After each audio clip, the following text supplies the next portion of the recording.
Dès le coup d'envoi, les Herbretais montrent aux Toulousains qu'ils ne sont pas venus pour faire de la figuration. Sur le terrain gelé d'Henri Desgranges, les Rouges et Noirs s'offrent 2 corners dans les 5 premières minutes. Mais ce sont finalement les Toulousains qui ouvrent le score. Machado met le ballon dans les filets sur un centre de Congrès à la 9e minute de jeu. 10 minutes plus tard, nouvelle attaque dangereuse des Toulousains devant la cage vendéenne. Un cafouillage finalement sauvé par la défense herbretaise. Mené au score, les Vendéens s'accrochent. Leur première incursion, ils marquent sur une phase où on savait qu'ils étaient performants. C'est-à-dire que Dido Machado plongeait dans le dos de la défense. Donc là, c'est ce qui s'est passé. On a lâché une fois, but, c'est l'efficacité des pros. Et donc on prend un but d'entrée, mais bon, derrière, on a réussi à pas sombrer. On est bien revenu. On a réussi à aller jusqu'à la mi-temps en faisant jeu égal.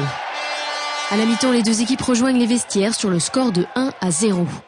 De retour sur le terrain, les Vendéens sont plus offensifs que jamais. Pendant 25 minutes, ils occupent le but adverse, se créent de belles occasions sans parvenir à les concrétiser face à un gardien toulousain très en forme. Les Vendéens dominent, chahutent leurs adversaires pourtant réputés très athlétiques. Des Toulousains venus avant tout chercher leur qualification. On est venu ici pour se qualifier avant tout, sur un terrain difficile, une équipe qui n'a pas lâché. Et on a eu un peu de mal en début de deuxième mi-temps, mais sinon on a plutôt bien géré. On a concédé trop d'efforts sur les côtés, quelques corners.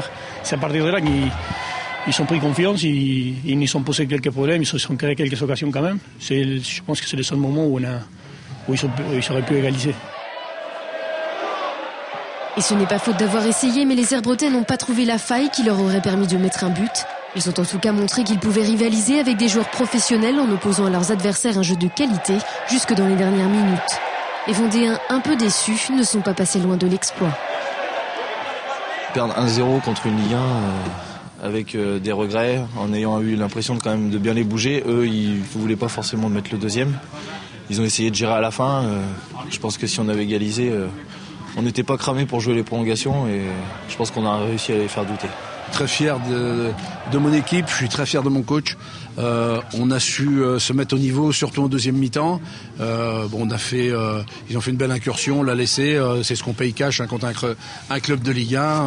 On apprend le haut niveau, c'est normal. Les joueurs sont déçus, c'est tout à fait normal aussi. Le parcours en Coupe de France s'arrête donc ici pour les Herbiers, mais l'histoire avec Toulouse ne s'arrête pas pour autant. Samedi prochain en championnat, les Herbretais auront de nouveau affaire à des Toulousains. Ils affronteront l'équipe de Toulouse-Fontaine.